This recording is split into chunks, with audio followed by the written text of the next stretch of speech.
2020년 5월 24일 아침 6시 20분입니다. 어제는 그제 밤에 잠을 한 2~3시간 잤나요? 그러니까 피곤해서 오후에 손님들 떠나간 뒤에 책을 읽는 둥 만 둥 좀 하다가 저녁 먹고는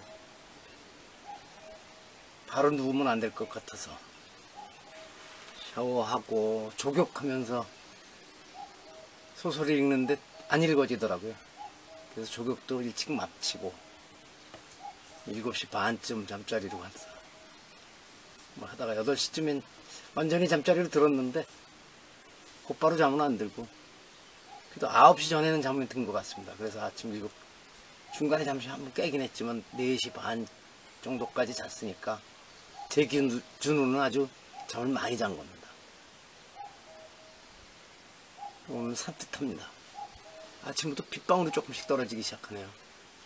오늘은 뻐꾸기를 비롯해서 새들이 그렇게 더 많이 쥐저기는 것 같습니다.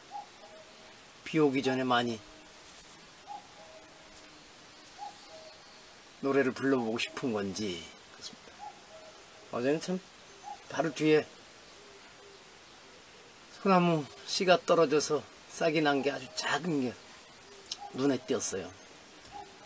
소나무가 씨 떨어져서 나는 게 참 드문데 그래서 얼마나 반갑고 고마운지 사진을 찍어서 일기에도 올려놨습니다.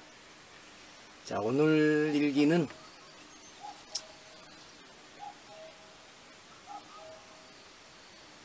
며칠 전에 읽은 루지에 린저의 삶의 한가운데서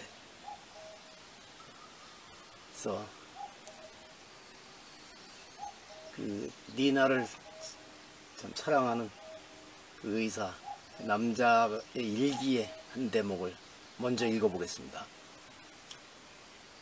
의자에서 얼마 떨어져 있지 않은 곳에는 파리 잡는 끈끈이가 천장에 매달려 있었다.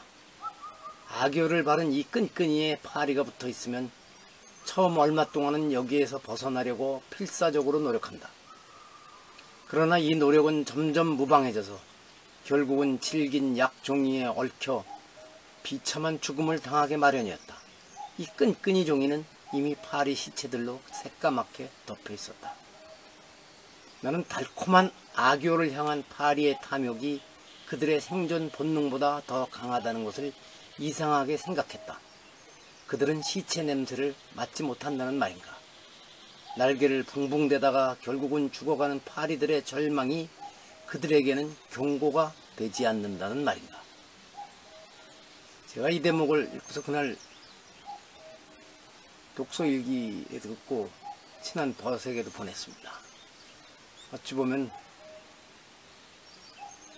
한국 종교계를 비롯해서 문화예술계도 그렇고 혹 이런 달콤한 악교를 향한 탐욕이 생존 본능보다도 더 강한 것은 아닌가.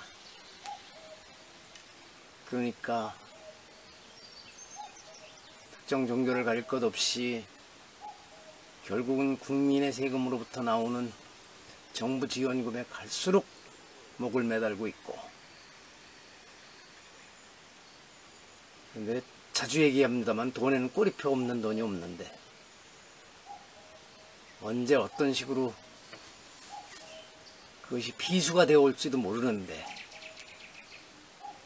결국은 끈끈이의 달콤한 냄새에 가서 다가갔다가 날개를 포둥대다가 거기 죽어가는 파리들이 뻔히 매달리는데 또 다른 파리들이 그 달콤한 냄새에 끌려서 끈끈이로 다가가듯이 그러고 있는 것은 아닌가 하는 생각을 했습니다. 물론 아니라고들 하겠지만 그 말을 믿기는 어렵습니다.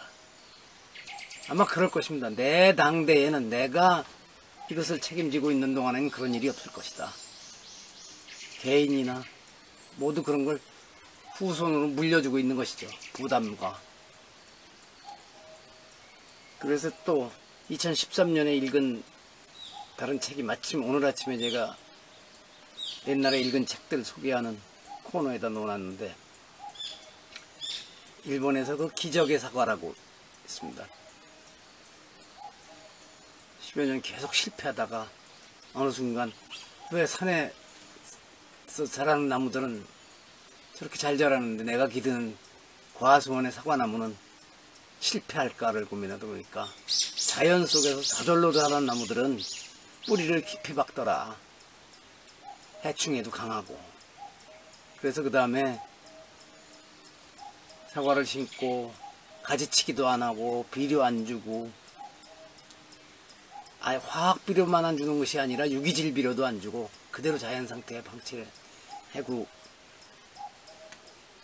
9년인가까지 거의 절망 상태에 빠졌다가 살아난 농부의 이야기죠. 그 농부가 길러낸 사과는 아주 작답니다. 알도. 그렇죠. 가지치기 안 하고 속가내기 안 하고 거름 안 하고 그러니까. 그런데 이제 그 사과는 인터넷에서 판매를 시작하면 반 몇 초 만에, 몇 분 만에 완전히 판매가 끝나서 사고 싶어도 살 수 없는 그런 경우들이 많답니다. 그래서 그 책을 읽으면서 야, 이게 맞는데 그렇게 하기가 어렵겠구나 그랬습니다. 그래서 제가 그 당시에 2013년대 독서 기록에 그랬어요. 그 중에 두 대목만 합니다. 하나는 제가 붙이길 좋은 영양분도 지나치면 병이 된다. 그리고 이제 그 다음엔 그 책의 내용입니다. 비료는 그것이 화학 비료든 유기 비료든 간에 사과나무에 여분의 영향을 주기 때문에 해충을 끌어들이는 원인이 된다는 사실이다. 사과나무로 보면 여기에 좀 쉽게 영향을 얻을 수 있기 때문에 땅속 깊이 뿌리를 뻗을 필요가 없다. 운동도 안 하는데 먹을 것만 풍족하게 주는 어린이와 마찬가지다. 또 다른 대목입니다. 제가 험한 땅에서 좋은 결과가 나온다 이라고 달아놨습니다. 비옥한 밭보다 오히려 척박한 토지에서 자라난 포도가 최상의 와인이 되는 일이 적지 않다. 포도나무가 부족한 영양분을 찾아 지하 깊숙이 뿌리를 뻗음으로써 포도는 토양 속에 다양한 미량의 원소를 섭취해 향이나 맛이 훨씬 복잡하고 깊은 맛을 내게 된다. 사막 지역에서 나는 수박 이런 것들이 진짜 맛있습니다.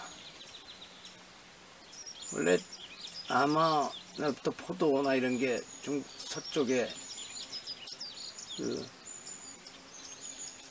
오아시스 지역에서 나오는 것들이 특별했죠. 제가 그 전에 사우디에 근무할 때 보면 오아시스에 나는 대추야자 아주 달콤합니다. 물론 요즘은 거기도 튀어서 깊이 수백 미터 뽑아 올려가지고 물을 주는 데가 있긴 하지만 어쨌든 그런 지역일수록 뿌리를 더 깊이 파고 들어가죠. 이 방호제도 여기도 돌이 하도 많은 데라 이 나무들이 다 그렇게 깊이 뿌리를 든다. 나무 하나 캘려면 한 만지고 것도 힘든 게 그 뿌리가 깊이 들어가고 돌을 감싸고 있고 그래서 그러니까 이런 데 있는 나무들은 영원한 바람에 흔들려서 쓰러지지가 않죠. 근데 왜 이 얘기를 말씀드리냐면 앞에 파리 끈끈이 얘기는 종교계 얘기를 주로 했습니다만 우리나라 문화예술계들도 비슷하죠. 체육계도 그렇고. 요즘은 경제성장이 돼서 국가 수입이 재정이 어느 정도 튼튼하게 되니까 체육계에도 1년에 수천억이 들어가고 문화예술계에도 많은 돈이 들어가죠. 그러다 보니까 많은 사람들이 정부의 그 지원금에 의존하게 되고 그 돈을 둘러싸고 갈등과 분쟁이 일어나는 것이죠. 박근혜 정권 시절에 터진 소위 블랙리스트 사건도 그것이죠. 그런데 그 당시에는 그렇게 리스트업을 했기 때문에 문제가 돼가지 어느 정권도 그런 일을 안 한 곳은 없을 것입니다. 저기는 빼라, 저기는 더 올려줘라. 현재 진행형일 거라고 저는 믿습니다. 그런데 그것이 예술계를 위한 것이냐? 예술계 스스로가 우리는 정부 지원금 거부한다고 모두가 선언하고 나서야 아마 그 예술계가, 우리나라 예술계가 제대로 예술의 꽃을 피우지 않을까? 저는 그럽니다. 그런데 이렇게 얘기하면 또 너 아무것도 모르는 소리 말아라 이럴 겁니다. 종교계도 마찬가지고. 근데 상황을 이해는 합니다. 어려우니까.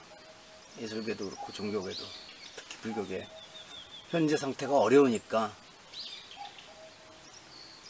정부의 도움을 받아서 일을 하고 하여튼 창작 활동을 하고 하는 걸 이해는 하지만 동의를 하기는 어렵죠. 그럼 언제까지 저렇게 의존할 것인가? 영원히 국가 예산에 기댈 것인가?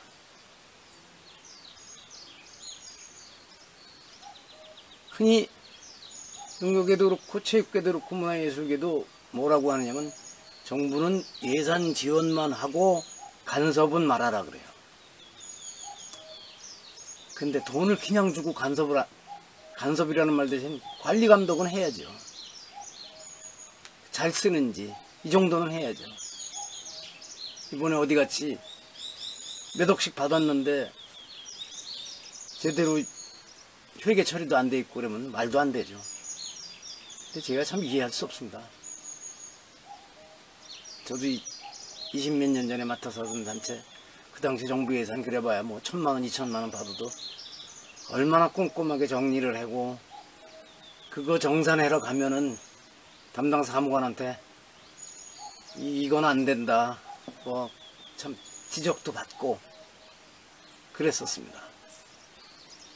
저는 그때 서울시에서 받은 뭐 2천 얼마짜리 사업에 나중에 500몇만 원 반납됐습니다. 원기획해서 집행을 하다 보니까 이만큼이 남았다. 그랬더니 놀라더군요, 그쪽에서. 실은 한편으로는 공무원도 불편할 수도 있습니다. 딱 맞춰서 정산해주면 좋을 텐데. 그런데 그러면 안 되죠. 이젠 갖다 다 불효불급한 곳이 아니면 시민단체들도 정부의 의존도를 줄여가야죠. 왜냐하면 그렇지 않으면 부정과 비리, 옛날 같은 부정과 비리는 아닙니다만 소위 블랙리스트, 화이트리스트가 계속될 수밖에 없습니다. 아무래도 정권의 입맛에 맞는 사람, 쪽 맞는 단체, 아니면 지자체 같은 지자체장에 와 소위 코드가 맞는 쪽, 이쪽으로다가 예산 지원이 쏠릴 수밖에 없고, 그러면은 못 받는 쪽에서는 언제든지 나는 블랙리스트에 들어갔구나 하고, 설사 자신들의 계획이 미진하고 사업 추진 능력이 약한 것으로 판단돼서 지원을 안 해준다고 하더라도, 야 저건 내 코드가 안 맞으니까 나는 제외시키는구나, 저놈들이 나를 블랙리스트에 놓았어, 저 밖에 전적으로는 저놈들은 화이트리스트야, 이렇게 볼 수밖에 없습니다. 그럼 갈등이 생기는 거고, 그래 그럼 우리도, 나도 다음에는 대통령이 됐든 도지사가 됐든 시장 군수가 됐든 어떻게든지 해서 우리 편 사람을 당선시켜서 나도 정부 돈 좀 많이 써야 되겠다, 이렇게 되는 거죠.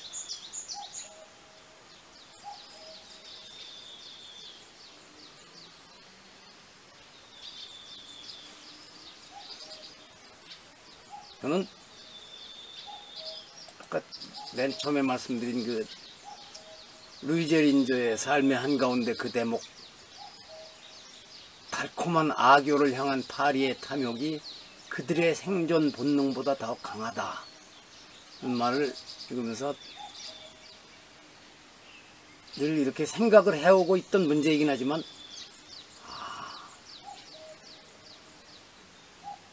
하고 머리가 띵 했습니다. 그래, 생존 본능보다도 자기가 뻔히 죽을 줄 알면서도 들어가는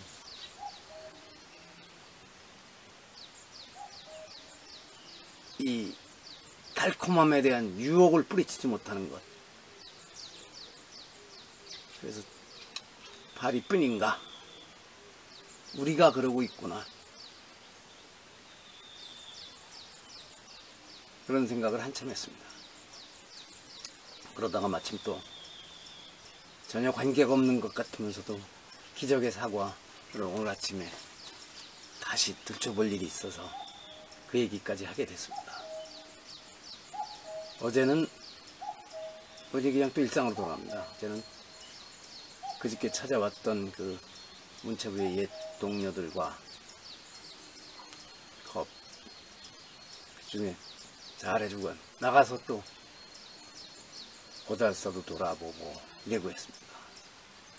이렇게 찾아와주는 사람들이 참 고맙죠.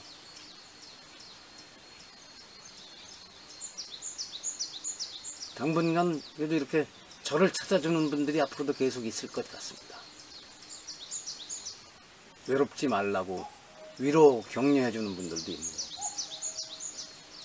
새소리가 좋고 여기 와서 이렇게 숨쉬기 편하다고 그게 좋은 분들도 있는 것이고, 저와 이야기 나누는 걸 또 편하게 여기는 분들도 있는 것이고, 저는 어쨌든 좋습니다. 요 며칠은 그런저런 이유로 책을 별로 못 읽었지만, 책은 실은 제가 다른 거 할 수 없는, 어쩔 수 없는 선택으로 책을 계속 그렇게 읽는지도 모르고요. 책을 많이 읽으면 좋은데, 또 어떤 날은 20, 30쪽도 못 읽고, 어떤 날은 100몇십 쪽씩 읽기도 하고, 그 상황에 따라서 바뀌는 것이지, 저는 어디에 얽매이는 건 싫어합니다. 그래서 계획표를 짜놓고 살진 않습니다. 그런데 나중에 보면 거의 계획표를 짜놓고 사는 사람이나 비슷하게 움직이죠. 러프하게 짜는 거죠. 머릿속으로만. 아침부터 낮에 몇 시까지는, 즉 4시 경까지는 불교학이나 역사, 철학책 읽고, 그 다음엔 역사 관련 책 읽고, 저녁에는 조격하면서 소설 읽고, 이 정도 계획만 세워놓고 삽니다.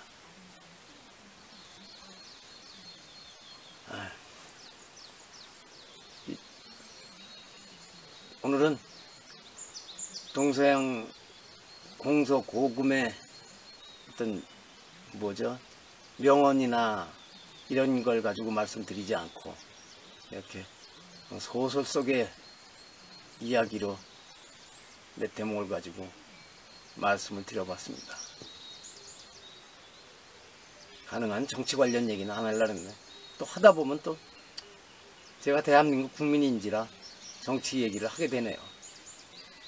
여기서 방호제 영상편지 50번째를 마칩니다. 잠시 후에는 밥 먹고 사는 거하고도 관련되지만 녹취 풀어서 정리해 보내는 일을 하고, 그 다음에 이제 일상으로 돌아가 책 읽기를 하겠습니다. 비가 많이는 안 올 것 같은데 지금 빗방울이 똑똑 떨어집니다.